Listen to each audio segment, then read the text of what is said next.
மாநிலம் கொச்சி விமான நிலையத்தில் 6 கோடி ரூபாய் மதிப்புள்ள கஞ்சா பறிமுதல் செய்யப்பட்டிருக்கிறது. கஞ்சா கடத்தல் தொடர்பாக கிடைத்த ரகசிய தகவலின் பேரில் அதிகாரிகள் இந்த பறிமுதலில் ஈடுபட்டுள்ளனர். சோதனையில் பாங்காக்கில் இருந்து சிங்கப்பூர் வந்த பயணியிடம் 6 கோடி ரூபாய் மதிப்புள்ள கஞ்சா இருந்தது தெரிய வந்தது. தற்போது அந்த கஞ்சாவை அதிகாரிகள் பறிமுதல் செய்துள்ளனர். இது தொடர்பான அண்மை செய்தியை பார்க்கிறோம்.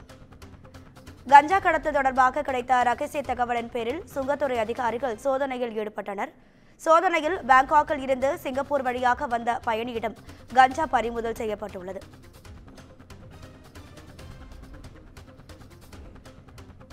கேரள மாநிலம் கொச்சி விமான நிலையத்தில் 6 கோடி மதிப்புள்ள கஞ்சா பறிமுதல் செய்யப்பட்டிருக்கிறது. கஞ்சா கடத்தல் தொடர்பாக கிடைத்த ரகசிய தகவலின் பேரில் சுங்கத்துறை அதிகாரிகள் சோதனையில் ஈடுபட்டனர்.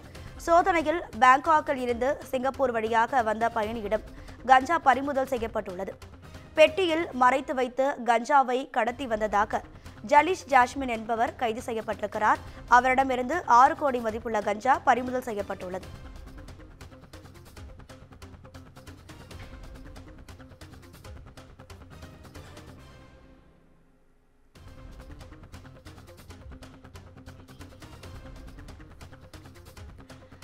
ஆறு கோடி மதிப்புள்ள கஞ்சா பறிமுதல் செய்யப்பட்டிருக்கிறது கொச்சி விமான நிலையத்தில். இது குறித்தான கூடுதல் தகவல்களை நமது செய்தியாளர் ஹேமலதா வழங்கிட கேட்கலாம். ஹேமலதா, உங்க விரிவான தகவல். வணக்கம் ராதிகா. கேரள மாநிலம் கொச்சி விமான நிலையத்திற்கு கலப்பின கஞ்சா, அதாவது ஹைபிரிட் கஞ்சா கடத்தி வருவதாக கிடைத்த ரகசிய தகவலின் அடிப்படையில பாத்தீங்கன்னா சுங்கத்துறையினர் தீவிர சோதனையில் ஈடுபட்டனர். அப்பொழுது பாத்தீங்கன்னா பாங்காக்ல இருந்து சிங்கப்பூர் வழியாக வந்த கொடுங்கலூரை சேர்ந்த அப்துல் ஜலீல் ஜஸ்மான் என்ற ஆடை வடிவமைப்பாளர் பாத்தீங்கன்னா அவருடைய உடைமைகளை சோதனை செய்தனர் சுங்கத்துறையில். அப்போது பாத்தீங்கன்னா அவர் கொண்டு வந்திருந்த பெட்டியில பாத்தீங்கன்னா சுமார் 6 கோடி மதிப்புள்ள 6 கிலோ கலப்பின கஞ்சாவை மரத்தி கடத்தி வந்ததை கண்டுபிடித்த சுங்கத்துறையினர் இந்த கஞ்சாவை பறிமுதல் செய்ததுடன் தற்பொழுது அவரை கைது செய்து விசாரணை நடத்திட்டு வராங்க.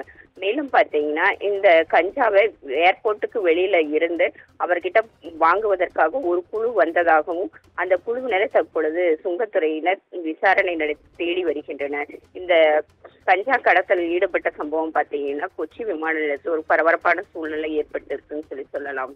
ராதிகா, தகவல்களுக்கு நன்றி ஹேமலதா.